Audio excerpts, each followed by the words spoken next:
ची बातमी आपण पाहूयात। आदित्य ठाकरे उद्या रायगड जिल्ह्याच्या एक दिवसीय दौऱ्यावरती येतात। या दौऱ्यामध्ये ते मुंबई गोवा महामार्गावरील सुरू असलेल्या कामांची पाहणी करणार आहेत। डोलवी इथून पाहणी दौऱ्याला सुरुवात होईल, तर नागोठणे, माणगाव आणि इंदापूर परिसरामधील महामार्गाच्या कामांचा आढावा आदित्य ठाकरे घेतील।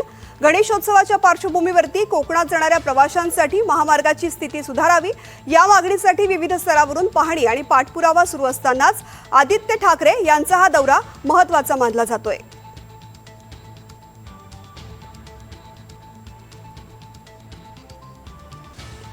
सन्माननीय आदित्यसाहेब ठाकरे यांचा रायगड दौरा, कोकण दौरा लागलेला आहे।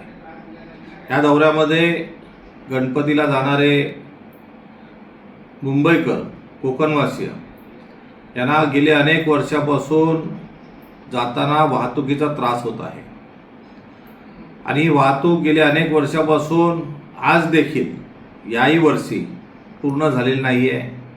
सातत्याने सरकारकडून नवे दावे करून नव्या घोषणा होत आहेत की आम्ही ह्या तारखेला हा पूर्ण रस्ता करू, परंतु अद्याप हा रस्ता झालेला नाही आहे।